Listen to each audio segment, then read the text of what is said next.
Welcome to Group Dates and Hot Takes, a Bachelor Nation podcast. I'm Sampy, a Bachelor newbie. And I'm Christy, a veteran. Join us as we take on season 25 of The Bachelor together. Hey everyone, welcome to episode 5. Yes, welcome. Oh boy, Christy, here we are, another week, another episode of The Bachelor. Exciting stuff. Yeah, I'd say the beginning of this episode was very entertaining. I would agree with that. What would you like to start with? Well, I saw that Victoria posted a quote apology that she has now deleted, but... Was this on Instagram? Yes. Okay. I think it was in her feed and it's now gone, but she says, I think in my effort to make my opinions heard, it may have been perceived as bullying by some. And I feel bad if my words or actions offended anyone. I take time each day to reflect and learn the lessons. I view all women as queens and have made my amends privately with anyone it appeared I had an issue with.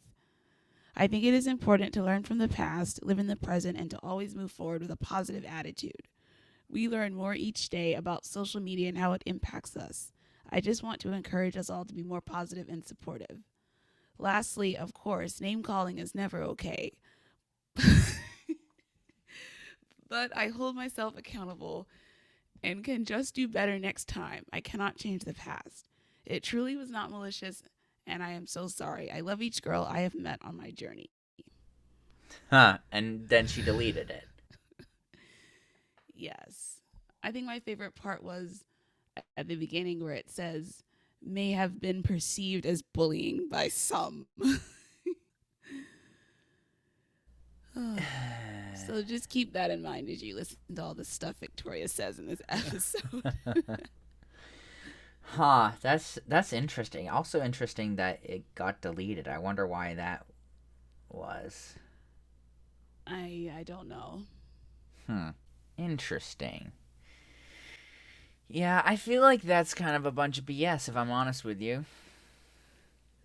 Yeah, I didn't really buy it, especially when you delete it. Because then it's like, well, did you mean that at all? Or like, who told you to delete it? It's just weird.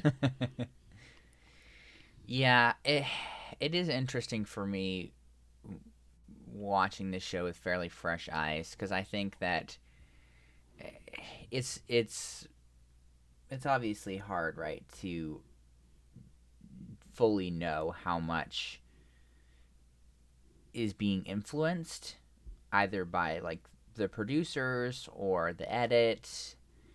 But I do think that there is a certain amount of truth that ends up getting through despite. And I guess what I mean by that is, producers could potentially egg her on. I think we did see that some this episode as she was ranting near the beginning of the episode, both sort of in that room, quote unquote, off by herself. I don't think there weren't any contestants with her, but she was presumably talking to a producer or crew member of some sort, and then she went outside and similar situation. So that sort of stuff can happen, but at the same time, I think that all of that probably is more effective at amplifying what's already there, perhaps, than totally changing a personality or really just completely showing counter to what that person actually is. And maybe I just don't know about all the magic of television, but it seems to me that is the case, that it would be more amplified of what's actually there versus just totally different from the truth. Yeah, and I think with Victoria, there's so much coming from her that it's hard for me to believe that, like, oh, that's just a bad edit. There's ways she said so many things, and you can see, most of the time, you can see the words coming from her mouth, so it's not, like, spliced together. Mm-hmm. So, like, she said these things in that order to women, so. Yeah, I guess I am... I guess I won't say that yet. I'll wait on that. I guess we should maybe continue more chronologically before I talk about that. But yeah. Yeah, there was a little bit of a cold open, but it was just Victoria saying, if that happens, I'll literally die. I think she was talking about going home. Yeah, she's freaking out. That was just an extension of her later episode, her, I guess, meltdown to producers. Yeah. So yeah, we actually start off with Victoria and Kit walking around the grounds. Oh my goodness, that was awkward. And talk about. I guess they're talking about like the new girls that came in, and Victoria says, "I don't think anything of them. We haven't even started the hazing process." I know. It's not something. That's not something you want to admit, especially in recent years. Like, hazing has really been illuminated as a incredibly destructive process that ends up damaging a lot of people, and also has resulted in people's deaths and stuff before. Like, why would you go there? Nobody thinks, or I hope that nobody thinks that hazing is actually a good thing. So I think that goes back to what we were saying about how these things actually came out of her mouth. They weren't just being like, oh, okay, yeah, let's make her look bad. She really, I think, made herself look bad very effectively. Yeah. I think we're at the rose ceremony cocktail party now. Yep, have to address the elephant in the room. Yeah, Matt walks in. He's not happy. Because remember, Katie told him last episode that there are rumors flying around. It's a toxic environment. He said he won't stand for that. And I think as soon as he mentioned rumors, like the camera zooms in on Anna. She was just... she was caught. I just found that really funny. Yeah, there was definitely... he starts talking about that, and then there was immediately an immense amount of damage control happening. Even with Victoria being all like, "Oh, when I took your crown, that was a funny thing."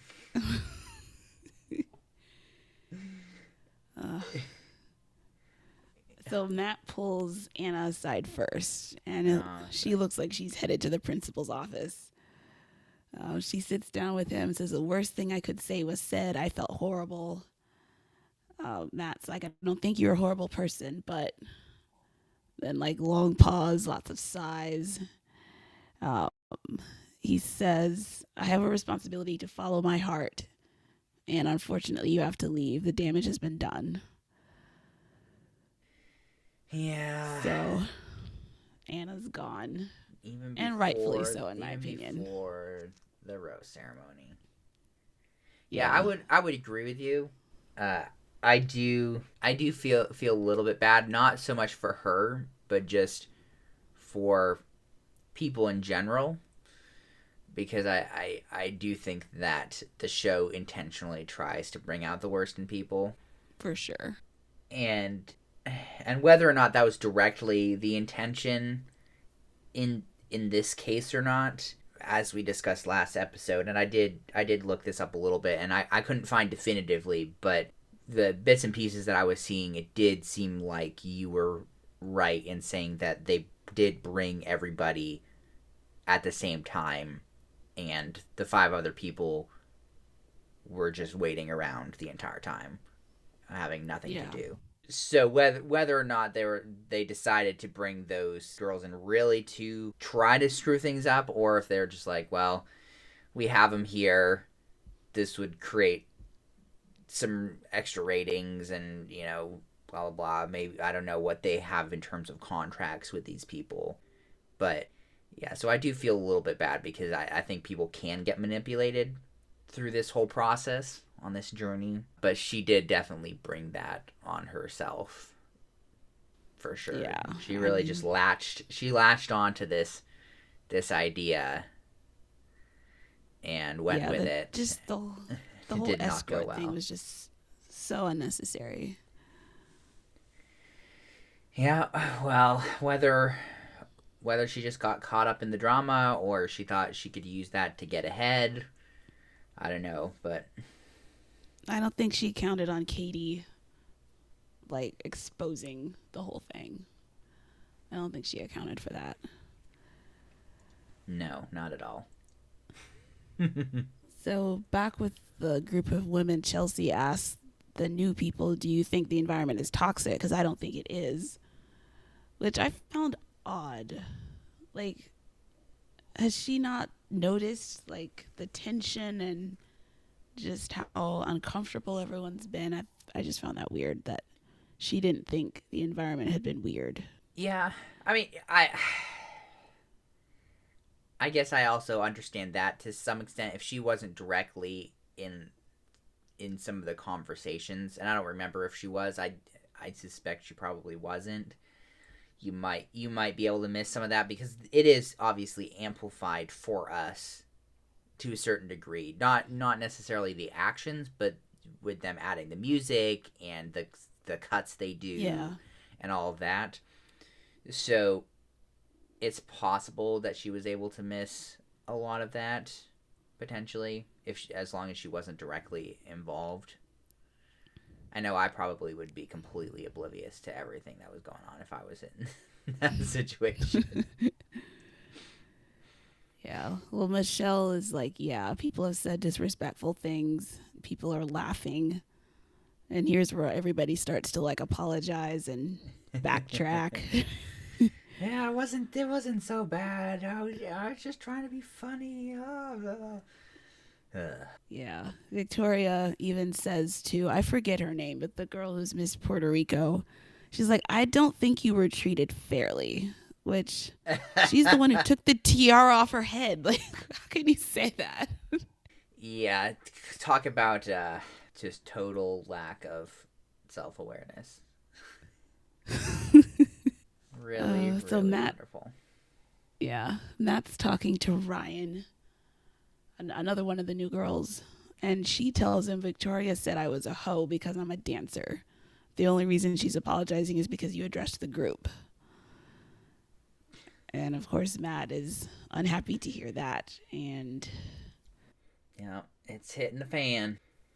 yep, I think at this point, Ryan's back with the girls, and Victoria confronts her. Like, what did you talk to him about? Ryan owns up to it. Victoria accuses her of being fake, just rudely walks away while Ryan is still talking. Yeah, Just Victoria's. the whole Victoria meltdown was It was funny. quite strange. Yeah, she says, I am the perfect person to be his wife. These losers create all these problems. They're all fake as bleep. Just, Yeah, I guess it just goes to further highlight how much tension the show does create and how close people tend to be to a breakdown, I guess.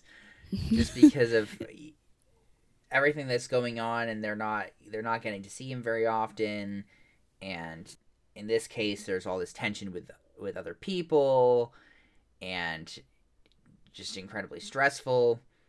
Yes, most people are probably very close to meltdown territory a lot of the time. yeah.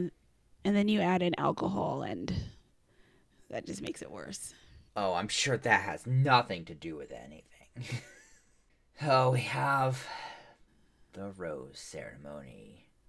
This is like the most Yeah. depressing Victoria's rose ceremony. Victoria's spiraling this whole time. They keep intercutting Matt giving out roses with Victoria quotes like, there's no one in here he can marry besides me. I'm the best option. Or the whole thing where she said something like, oh, Katie's disgusting.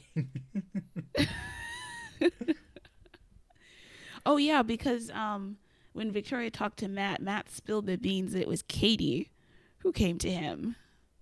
Which, that's a mistake on Matt's part. You're not supposed to out whoever gives you the info like that. Yeah. Yeah, that may still end up biting Katie in the future, like I was concerned it might last episode. Yeah. Like Victoria also said in that convo that um, when she called someone a hoe, it was just taken out of context, which Yeah. is so Yeah, ridiculous. and he was like, so like what context would be good? She didn't have an answer for that. No, she did not. Oh boy. So Victoria goes home. To the shock of all of America. Yeah.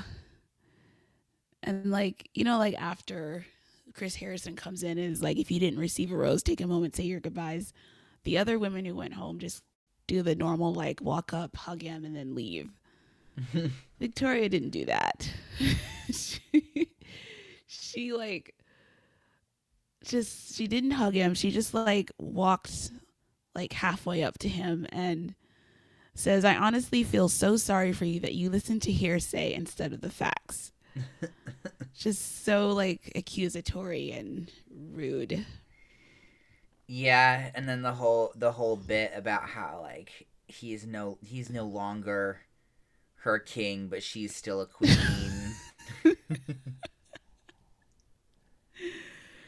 She really went out in a blaze of glory. Oh boy.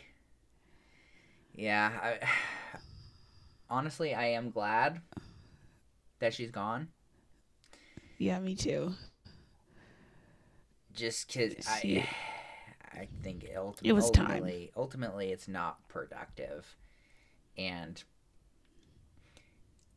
you know, despite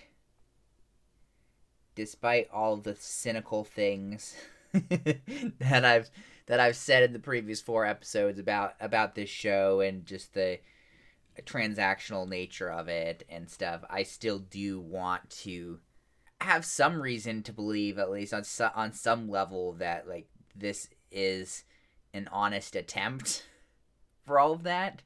And it's hard for me to take it more seriously from that angle when somebody like Victoria is taking up so much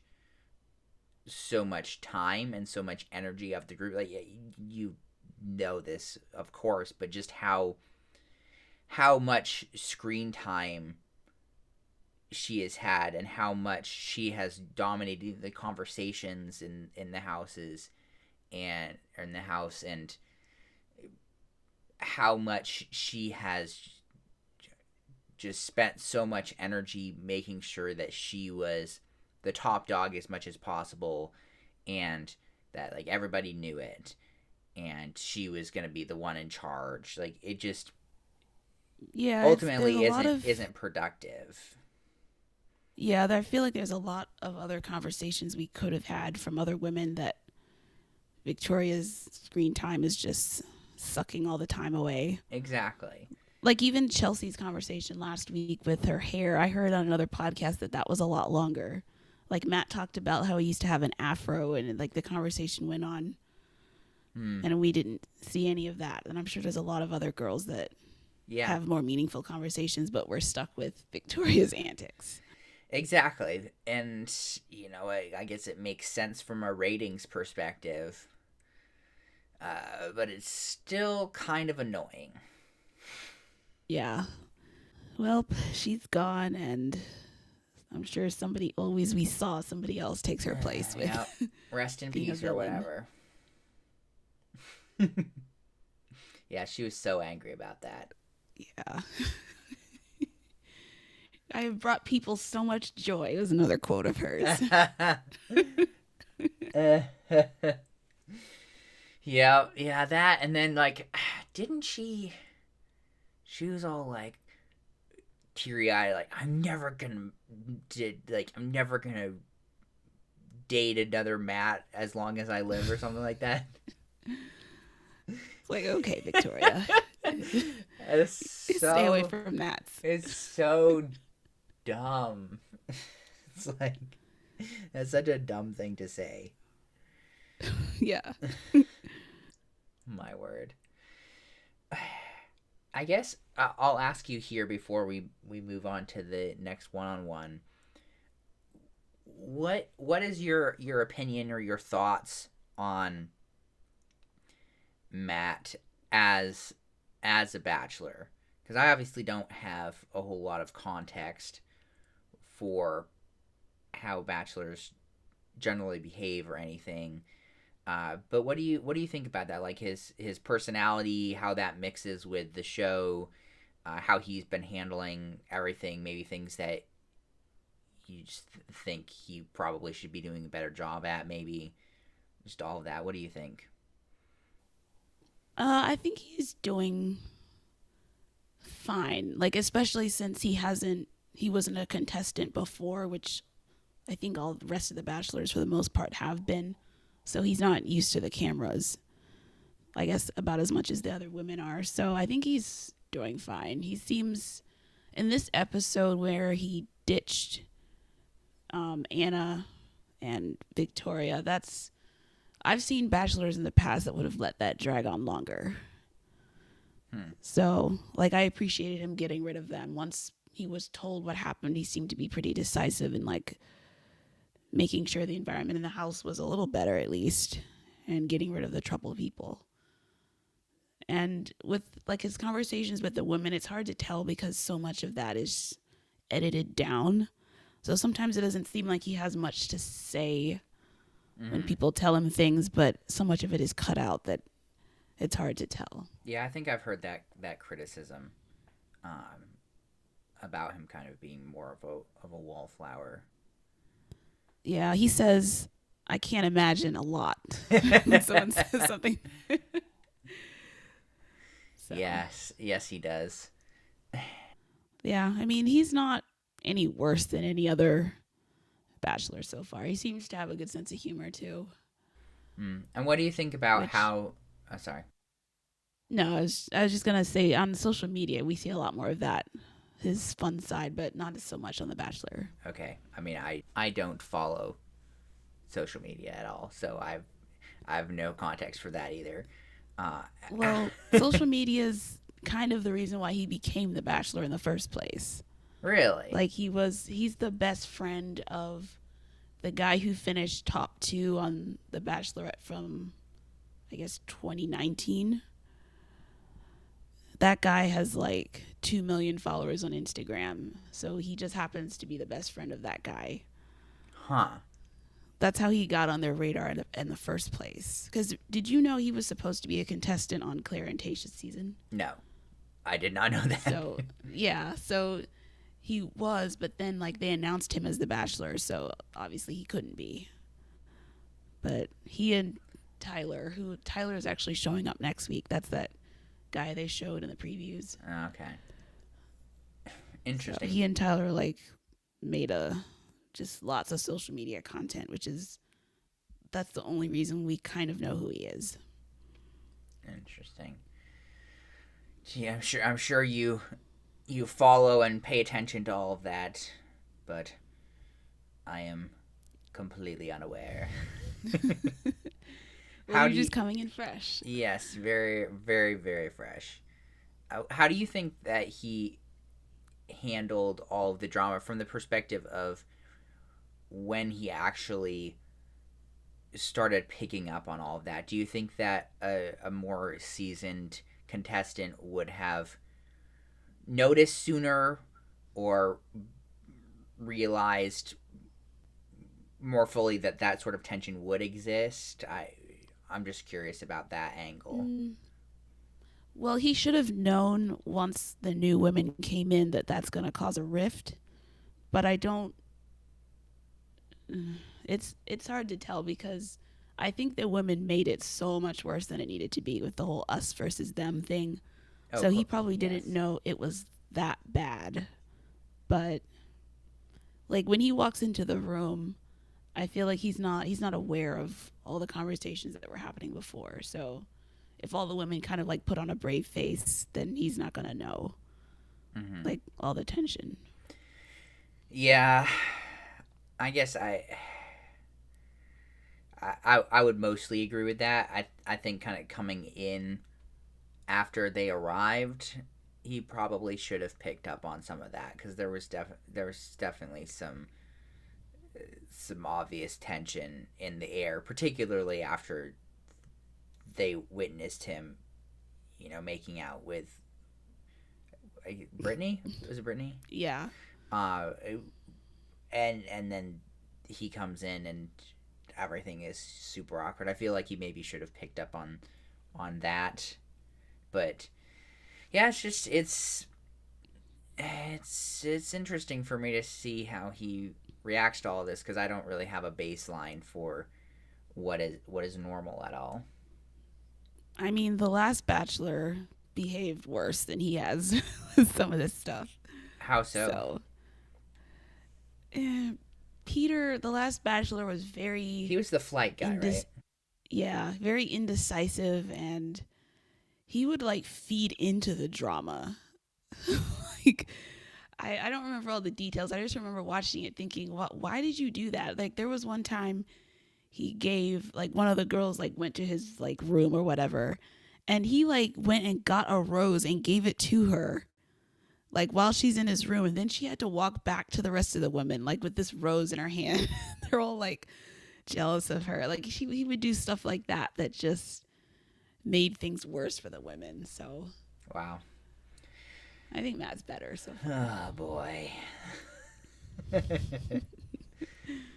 Well, thank you for that illuminating information. So we finally, after all the drama, another rose ceremony at the freaking beginning of an episode. Will they ever get back on track? Hard to say. We get our first one-on-one with Rachael. Yes, a chauffeur arrives. Yes. To, I guess, take her to whatever location the date is at. There's a celebrity stylist there, and she gets to try on a bunch of outfits. It's kind of like a montage of lots of dresses. Yes, lots of dresses, lots of outfits. One in particular, coat format that was quite ugly in my opinion. It was like the suit jacket with the like cummerbund sewn to it or something. Yeah, I kind of missed that as it was airing, but I saw a photo of it on Instagram. I was like, what is this? Yeah, it immediately attracted my attention, and I was like, ew. I didn't really like these outfits at all. And how was this in terms of, I guess, on the scale of Bachelor one-on-one dates? Maybe just in your opinion, but potentially overall, since you do have more perspective. Do you mean like, have they normally done this? Because they do this kind of date pretty often. Okay. Like, once a season, there's usually a date where some girl gets a whole bunch of clothes like this. I just was not a huge fan. Yeah, it just particularly. Go ahead. I particularly don't like the guy just standing there ogling as she comes in and out with one outfit after another. It just gets old. Yeah, it also just seems like it's not the best way to actually get closer to somebody or learn more about them. Just because there is so much sort of external stuff going on. Like, she probably spent a significant chunk of that time right in the dressing room changing. So how much time did she actually get to spend with him during the day portion of that date? Yeah, hard to say, but maybe less than normal potentially. Yeah, it's not conducive to deepening the connection, as they always talk about. I also thought it was funny that she said, this is his way of showing me he can take care of me, when Matt did not spend a single cent on this at all. No, literally all he did was sit/stand there, and it's like, oh man, wow, that looks really hot on you. Great, wow. Oh, and then kiss, obviously. That's pretty much it. Oh, That's all he yeah. did. So involved. Yeah, and then talk to me, Christy. Talk to me about this pair of shoes because I do not I understand. I didn't catch like what was so special about them. I didn't catch a brand or anything. She said, "I've never had a pair of shoes over $40."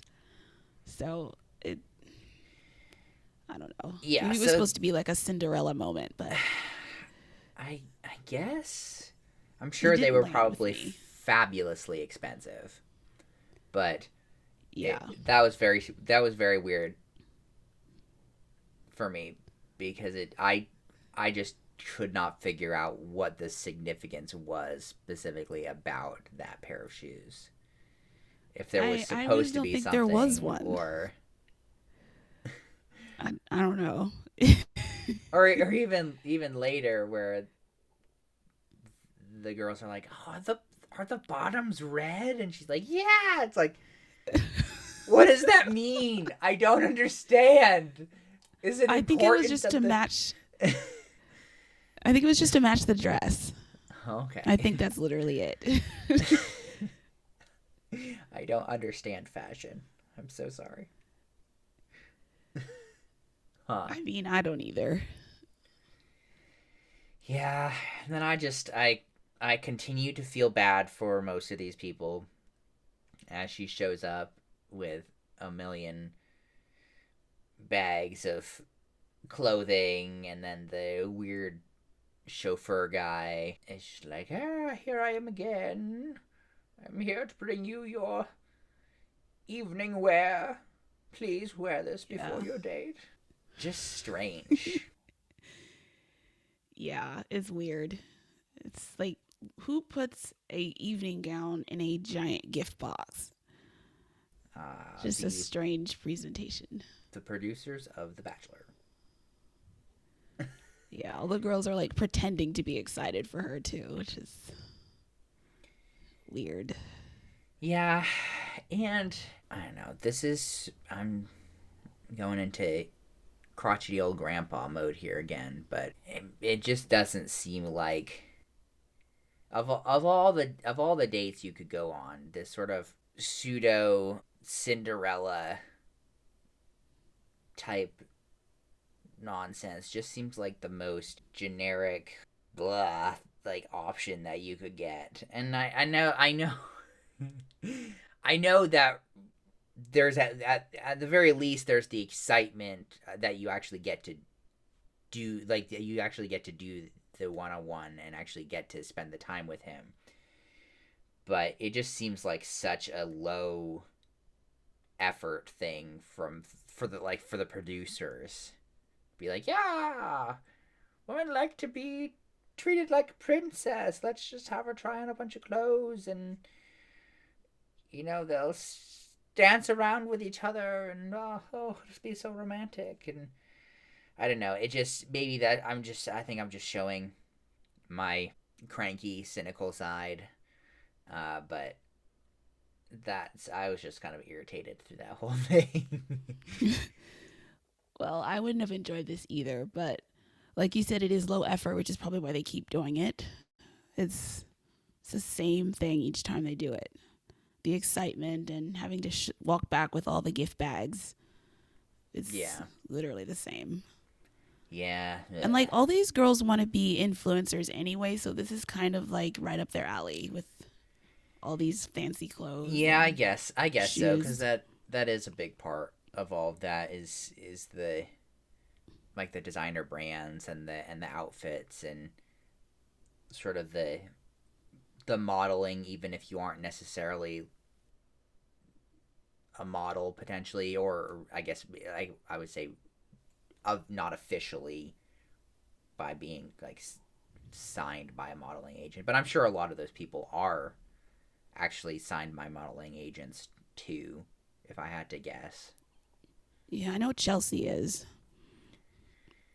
Yeah, I wouldn't be surprised if a solid, like, 6 to 8 of the original 32 are assigned to some modeling agency or another. Would not Yeah. be surprised at all. But yeah, how about this evening section, though? It wasn't a ton here because other than she talked about how she hadn't been in love yet. Says Matt is out of her league, doesn't always have a lot of confidence. Matt reassures her, saying she always gets his attention, and I don't know, it's pretty tame conversation. Nothing too earth shattering. Yeah, though I guess it was a bit illuminating for me because I really had nothing in my brain about Rachael prior to this. And whether that's She hasn't done much. Nothing had happened or because I just have a terrible memory, I don't know. But yeah, she did seem a bit just anxious, trying to sort out all these things. Like, oh yeah, you're out of my league, and I don't have much confidence, and I got to build up confidence.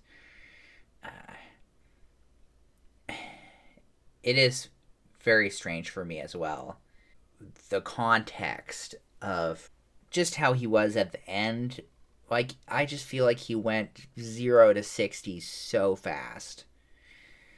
Because, like, had he even talked to her before? And then, like, after this one day, he's like, yeah, I could see myself marrying her.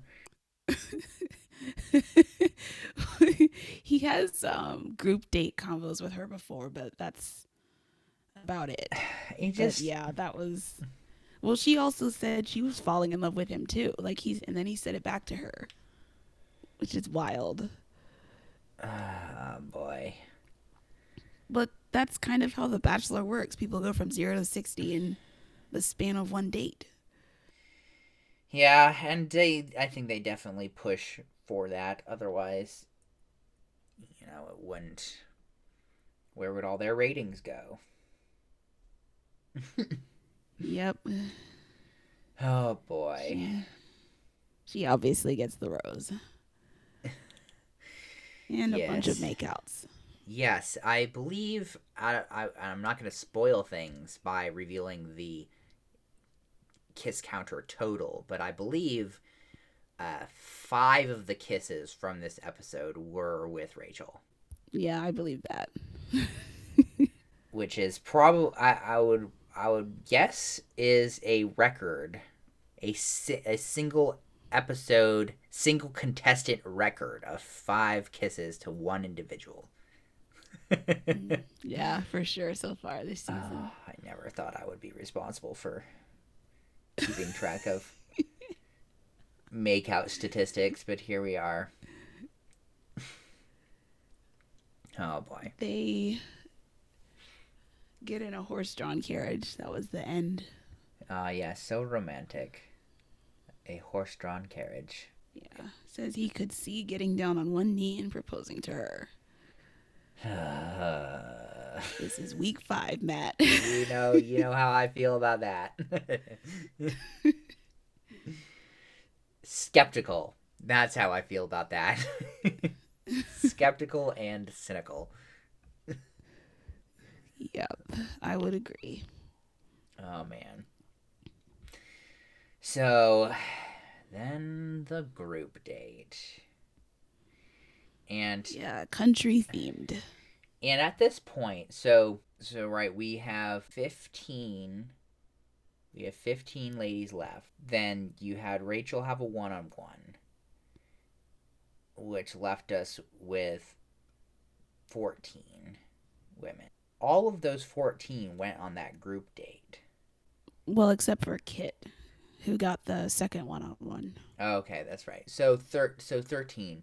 Is that a normal Bachelor thing for, like, it feels like 13 again is such a large number for a group date. is it normal for them to just be like, yeah, everybody else who isn't on a one-on-one, go on this group date? Yeah, I'd say that's fairly normal. Huh. Because the ratios get better as it goes along, but early on it's and then it also doesn't help that they added 5 new people. So normally by this point we'd have less women.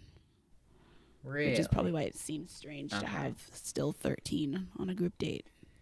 Okay.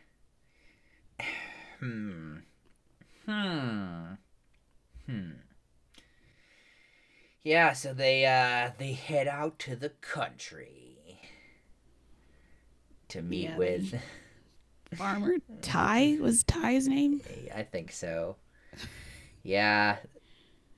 That's always funny to me in situations like that where people just apply the occupation. It's like he has a normal name. Just call him his normal name. Like, you can tell he's a farmer. You don't need to cliche. You don't need to. I guess maybe you could say, like, you don't need to hickify it. Like, you don't need to. Oh yeah, here's Farmer Ty. That's exactly what they did. It's just very, very strange. Yeah, you got the overalls and the plaid and the boots. Like, they did the whole thing. Oh yeah, that is for sure. So, like, Matt's a city boy now, but he didn't know he wasn't always this way. He got his country roots. Says, I'm a country boy at heart. Yep. Not entirely certain about the point of this date.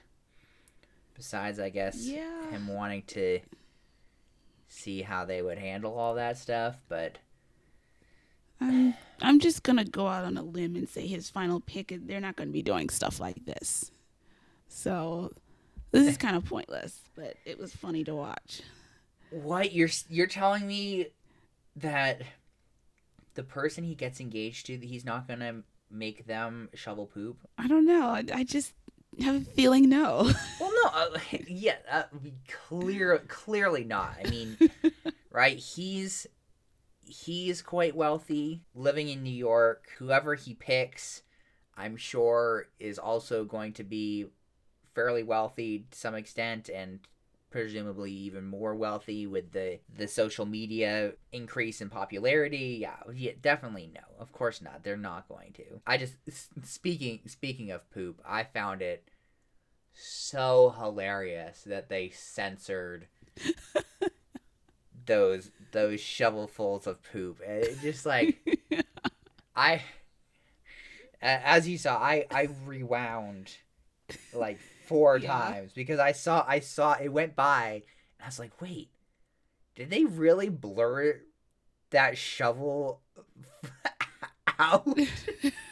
They did. It looked ridiculous. I don't understand that, because it wasn't even like really recognizable as poop like that. And that's, if you've ever shoveled a barn out, which I don't know if you have, Christy, but I have. I have not. I have shoveled a few barns in my day, and I never enjoyed doing it. But one of the things that happens is 99% of the time, poop is not really recognizable as poop, because you have all that bedding in there, the straw. You're not doing this, like, constantly in this sort of scenario. Typically, like, you would leave bedding in there for a while, particularly in a winter sort of scenario, and so all of that starts to compost and break down and stuff. Like, it's not just a bunch of turds sitting in there, like. Well, maybe they wanted to protect delicate eyes. Okay. Protect delicate eyes, as they make out constantly. There's all these shenanigans happening. Okay, I call BS on that, Christy. I don't know. I can't think of any other reason. Maybe it's some standards and practices thing. Maybe, but that is It so was bizarre. dumb. Yeah. I mean, it mostly looked like straw, like you were saying, so it was silly. Yeah, because that's how that goes. One producer rushes. He's like, wait, don't release the fine and edit yet. Did you remember to censor the poop? Oh man. Yeah, and oh man, MJ was really trying to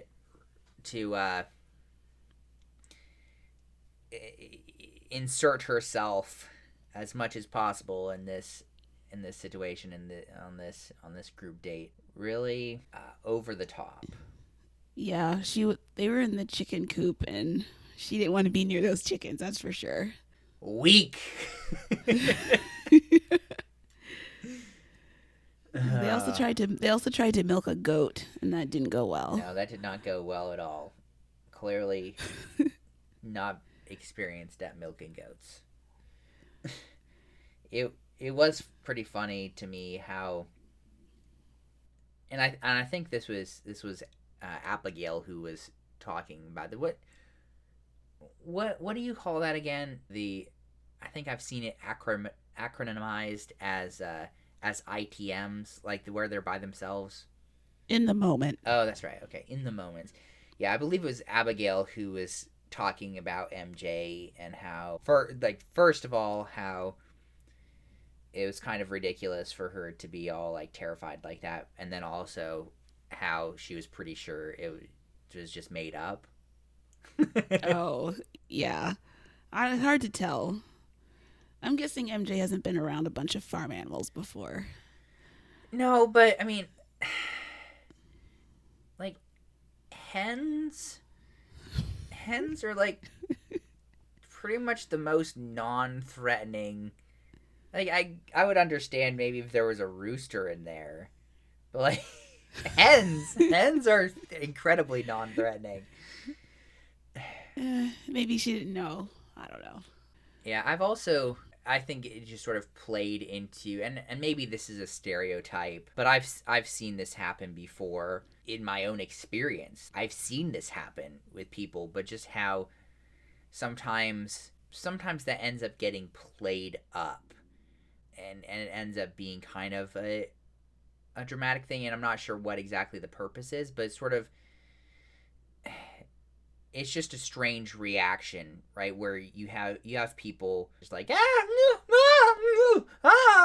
this is so scary. Like it's kind of strange, and I don't know if that's sort of a flight or fight reaction, or if it's just a personality thing. But it is kind of strange to me to see people react that way to stuff, where it's sort of this very exaggerated freaking out versus maybe a more normal freaking out, which is why it maybe feels a little less genuine, because it's like, oh, okay, well, if you were actually afraid, maybe you would be acting differently versus kind of a more hammed up thing, which is what MJ sort of seemed to be doing there. Yeah, Go ahead. I think she may have also known that if I act this way, Matt will come over to comfort me, and Yeah, I'll get some more time with him, which is what happened. yeah, and that's what I'm saying. Like it seemed like it was very much a hamming up of the situation. Like, oh man, I'm so helpless. These chickens frighten me. Comfort me, Yeah. Yeah. Oh, the whole egg toss thing. Stupid. What an idiot.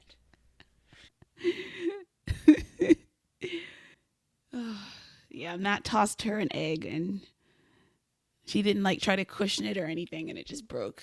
As I was telling you in the episode, like it was so ridiculous. Like maybe I'm just being a crotchety old grandpa again, but I feel like everybody should know, if you're gonna catch an egg, you have to go with it. You can't just catch it. You can't just that's just basic physics. It's how forces work on objects. And if you just suddenly, okay, well now all of that force is going back into the egg, well, that egg is going to shatter just like what happened. And I will extend my sympathies because he did throw it to her from quite a distance, and so that would have been a higher difficulty egg catch. I can't believe I'm parsing this out for people, but yes, it was a higher difficulty egg catch in general. But she just caught it right where it was. You cannot do that. No, If you want any hope of catching an egg intact, you have to basically cradle it and go with it. So really give it an extra like 2 feet of movement at least while it's in your hands. Like, I'm pretty sure like you could Google this, people, okay? Google like egg catching competitions. You'll see some incredible stuff, okay? And you'll see people, if they catch it successfully, they would like catch it up high and go with it basically to the ground to effectively cushion it and remove all the energy. So I'll get off that soapbox. I think you're like expecting too much of MJ. I don't even think I would have thought, let me cradle this all the way to the ground. Do people not know about eggs? In theory, yes, but all of a sudden there's an egg flying at you and it's just, oh, let me just catch it. Mm-hmm. I was disappointed. Oh man. Well, also, what did you think about the whole egg chase there? That was dramatic, and like, emotionally traumatic as well. Yeah, like did Matt run, or did one of them ran? She started chasing him because she had the egg all over her hands because she caught it like an idiot. And then Matt like somehow ended up being pulled into Piper's ITM, and then like they made out, and then MJ saw them and then went back to the group and tattled. Yeah, so maybe clarify this for me. So you think that Piper was on the other side of the barn getting interviewed for an ITM, and MJ chased Matt through the barn, and then he saw her and was like, you know what? I'm getting chased by a woman with egg hands. This seems like a good time to stop for a makeout. Yeah. That's what it looked like to me. Huh. It was hard to tell because we couldn't see it like a continuous shot. But somehow he ended up there. Yeah, it did. From the edit, it did make it seem like that's what happened. Because it was literally, she chased him into the barn, and then it was like, surprise! He's making out with Piper. Yeah, I don't know why MJ like got so far behind him, but she had to take her yolk-stained hands in shame back to the group. Yeah, after that we had the night portion. Yes. He talked to Chelsea first. Who I still like. Around him. Yeah, I like her too. And it's really cold. You can see their breath out there. The things you do for love. Yep. Yeah. You talked to Abigail. Who I still also like. Yeah. She's always so nice. Perhaps too nice for the Bachelor. Yeah. She's too normal. If she told him that if she were to have a family, her kids might be deaf, or there might be a good chance of that. Mm-hmm. Yeah. Said her dad walked out on them, which is just awful. Yeah, which And of is course, Matt reassured her. isn't that what happened to Matt too? Or did they just Yeah, he get said his divorced? dad left. It sounded like his dad really hasn't been a part of his life for a while, so Okay. I don't know at what point he walked out, but Interesting. And then poor Michelle, struggling yeah. so hard. It's hard to have a one-on-one and then watch the Bachelor date everyone else. It's the same tired trope we always see. Oh But no, I've gone on this show that the entire premise is the guy or gal is dating 30 people at the same time. Oh, it's so hard. Oh. yeah, that's exactly it. Yeah, I mean, I don't dislike her though. Like, I feel like she's seems like Yeah, a pretty decent I person. like her.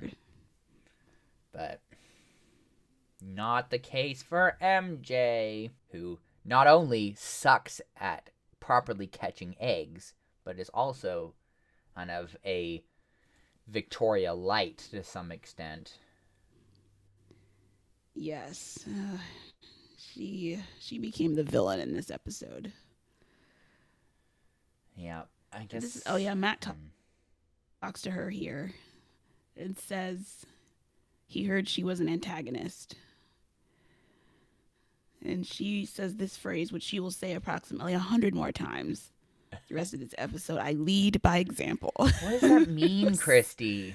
I don't know. She kept saying it, and I have no idea like what she meant by that. It's just like how she said she's like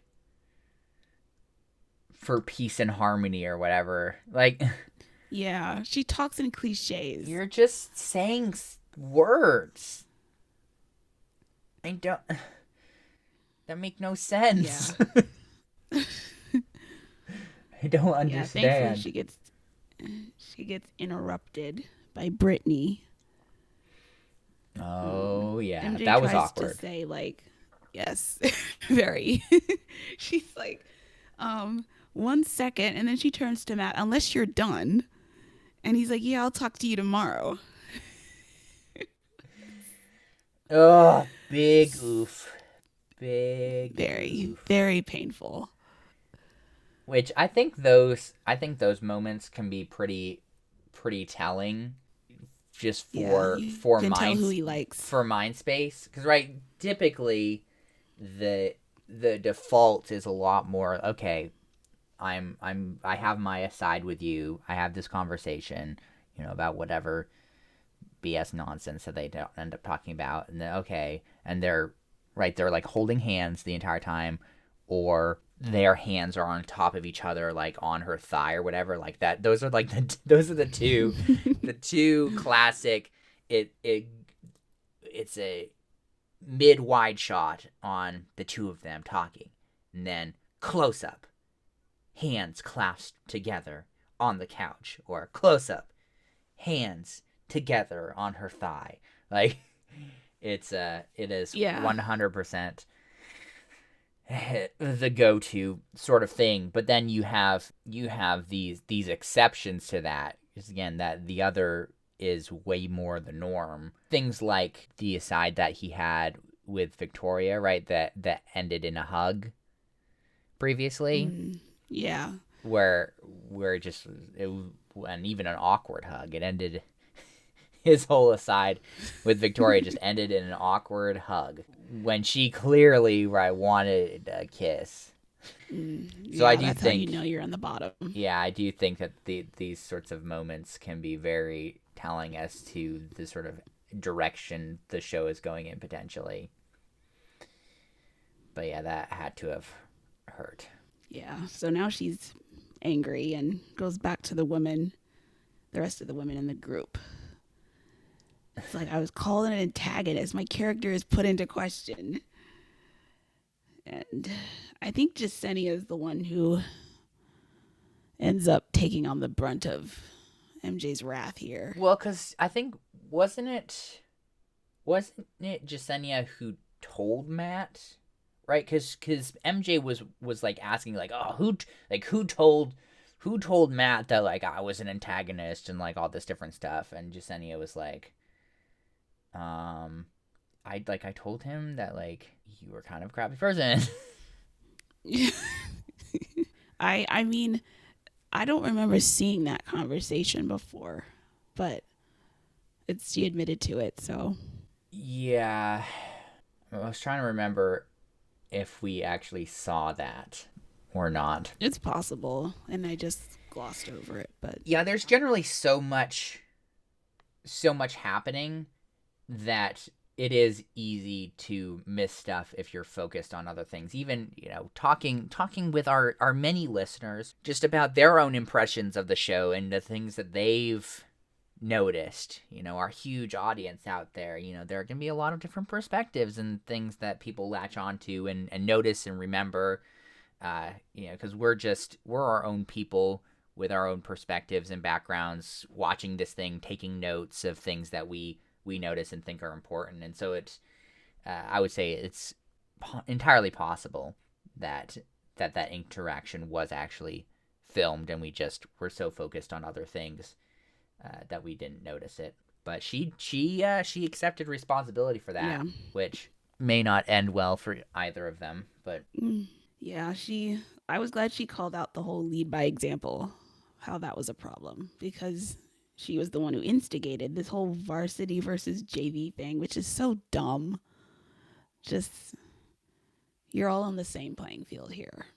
yeah, it's dumb and also means nothing because she literally has done zero to actually live up to that or take on that mantle whatsoever. She's just existed and then been mean.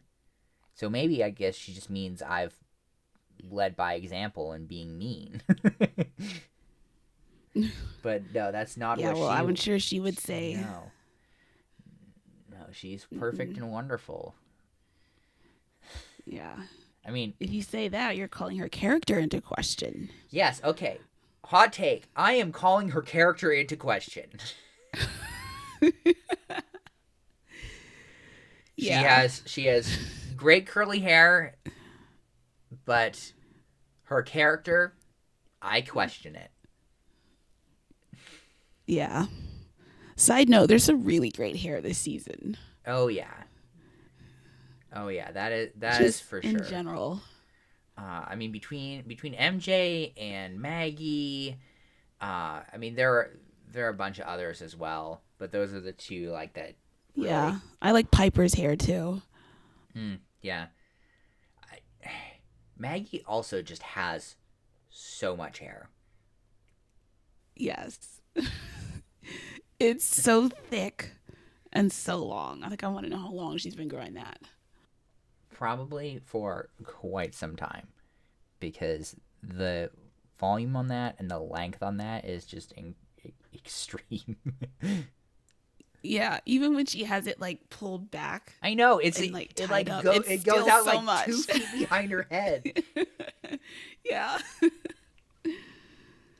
I wonder if she like put snacks and stuff in there for later when they're like filming for so long and don't get any food. She just like puts stuff back there. She's bag of Pringles or Doritos or whatever. Like I don't know. It could get messy. You gotta do what you gotta do if you're sitting around filming for hours. Particularly since she hasn't really had a whole lot of time to shine. Yeah, they need to show her more. Yeah. I wholeheartedly agree. Yeah, man. So Abigail gets the rose on this date. Yep, which you called it. I'll give you props for that.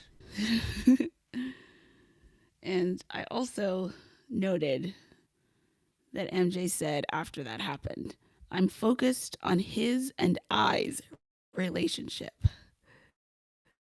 Which the grammar nerd in me just couldn't let that slide. That ain't right. Yeah. Gross. So Kit's one-on-one is next. Tell me this, Christy.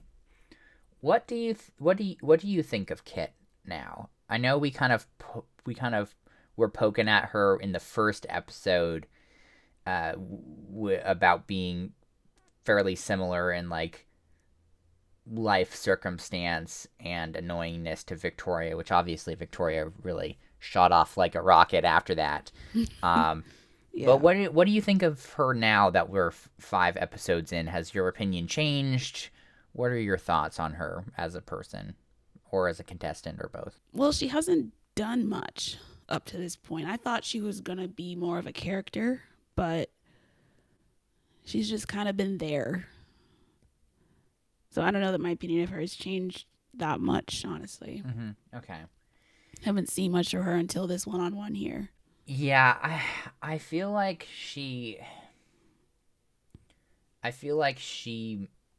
is a little bit at risk of getting dragged into the aftermath of all of the drama, because I think she was on the mean side of things, at least a little bit. Yeah, that's possible. And they maybe haven't focused on her as much, but maybe getting the one-on-one is a signifier that that doesn't matter. But I do think that she is a little bit at risk because of that. But I mean, what do I know? And with the one-on-one, maybe she's in the clear. But it would seem to me that, like, of all the people, MJ, of course, I would say is at the most risk of getting booted because of all that stuff. But I would say after that, probably Kit. And maybe not in terms of actual chance of being booted from the show, because she now actually has had time with Matt. And he enjoyed it and gave her a rose and all of that. So maybe it's in the past. Yeah, he might not know she was part of that group. Yeah, she just may not have played a big enough role to get screwed over by it. But yeah, it was an interesting date. Yeah, my opinion of her, like, maybe tanked a little bit when she had that line about how a lot of my life is gold Bentleys and red carpets, maintaining a certain image. Yeah, because for people who aren't aware, her mom is like a pretty big name in like the fashion industry. Yes, that's what I heard. And so her mother is presumably very, very wealthy. And so she has, of course, benefited from that. Particularly, I mean, she's still super, super young. I think she's, like 21? Mm-hmm. Which is another super weird thing for me watching the show and being like, well, like, he's 28. She's 21. That's a little bit weird. This is not going to work. This may not work, particularly since, right, she seems to still be very much, riding the coattails of her mother in terms of how she's lived her life, and how she experiences things. So I just don't see, like, I just don't see it going anywhere substantial, honestly. No. I do want to point out that her denim jacket, according to Instagram, is $663. So that's so expensive. Another unrelatable thing about her. Yeah. So they're actually at Matt's house. Yeah, so walk us through this a little bit. The just the setting and what's going on. Yeah, they're I guess it's one of those at-home dates which they do every once in a while instead of going somewhere, and they're making cookies, eating the raw cookie dough. I saw you as this happened, and looked like you just about threw up. And so I have to ask you then, Christy, What was it that made you almost throw up? Was it A, eating raw cookie dough that presumably has raw egg in it? Or was it B, that they were eating it off of a spoon that was being used for cooking and continued to be used for cooking? I would say A, just the fact that they were eating it at all. Yeah. I don't want to ingest raw egg. Well, I've never understood the whole eating raw cookie dough thing. but it's so tasty. And raw flour. What did you say?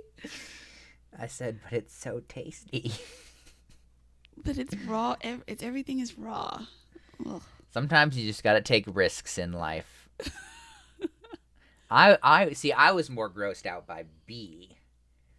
That they were all like, yeah, let's just like put our mouths with all of our mouth bacteria all over the spoon and then continue using it for cooking.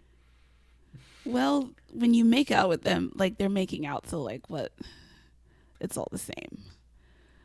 It's not sanitary. Huh. Interesting.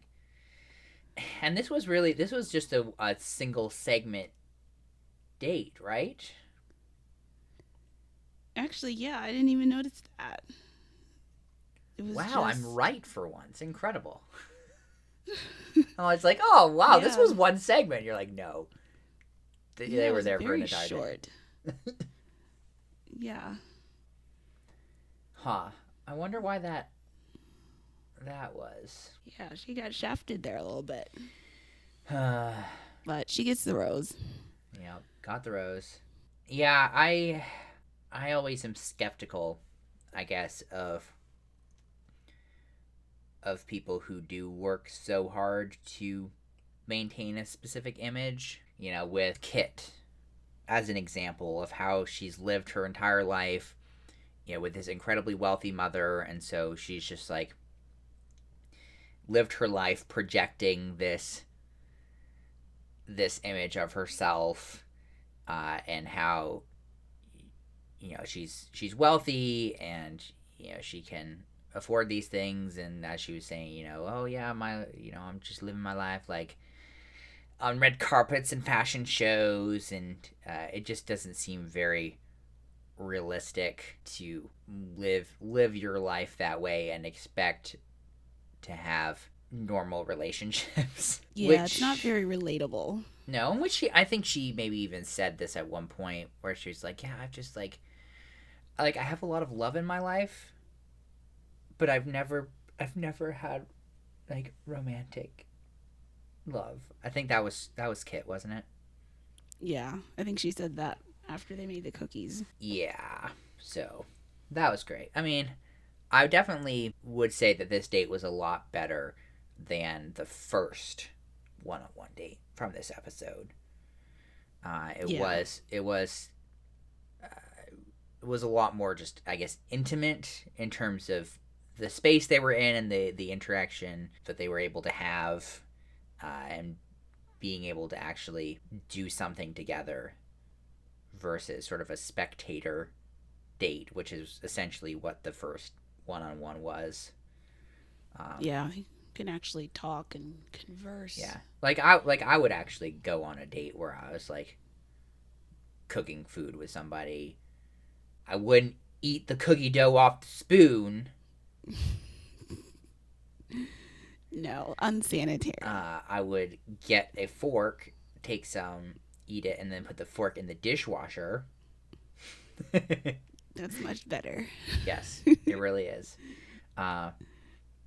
Versus just, like, I've been shopping with people. It is the worst and exhausting. Yeah. It's especially when you're just sitting there watching them. That's no fun. Yeah. Oh boy.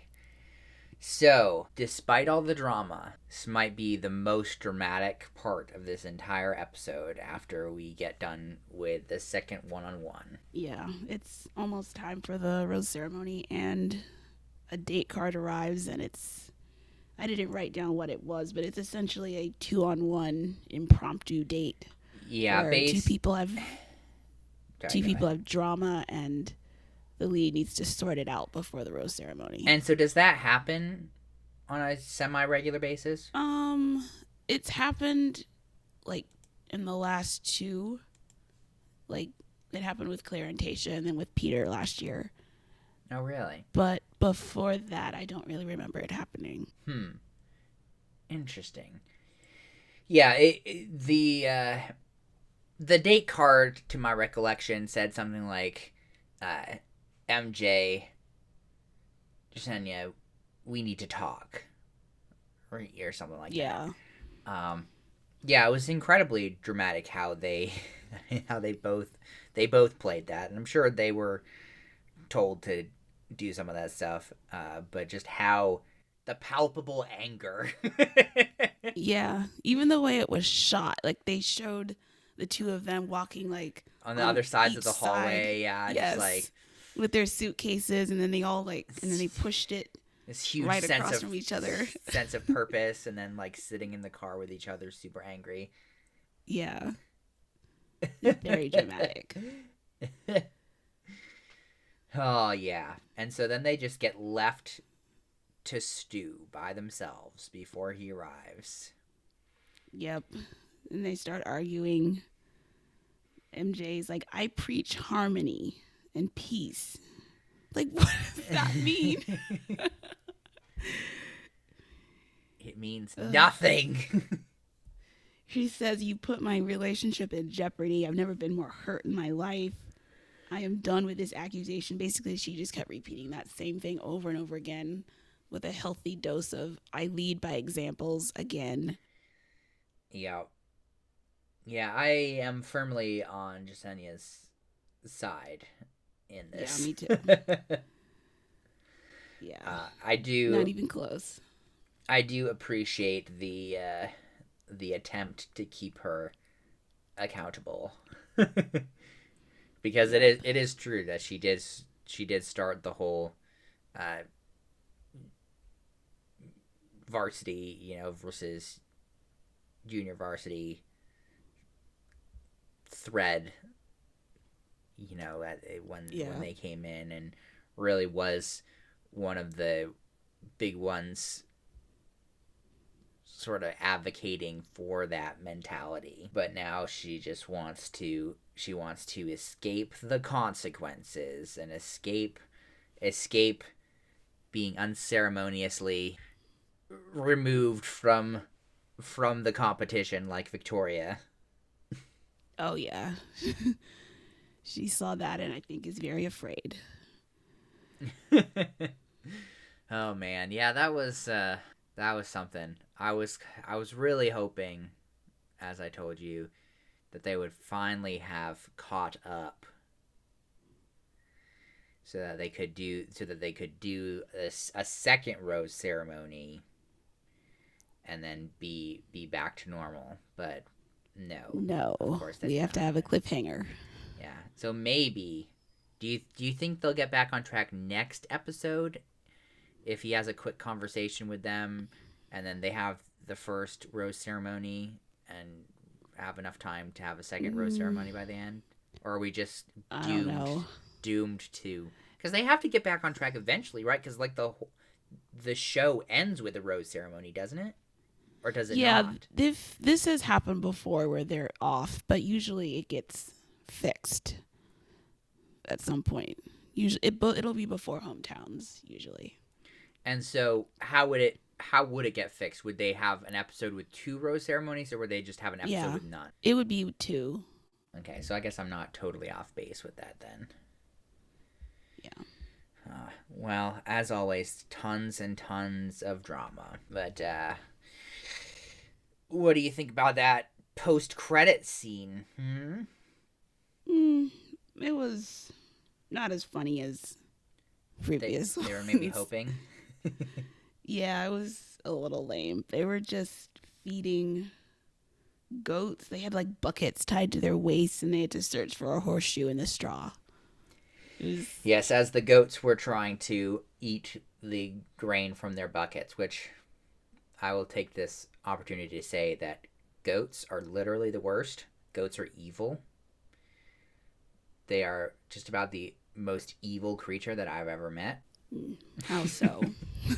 Just every way. Their personalities, like they'll eat anything. They will escape from anywhere. They will climb on anything. And are just incredibly annoying. They seem very free-spirited. Yeah, I hate them.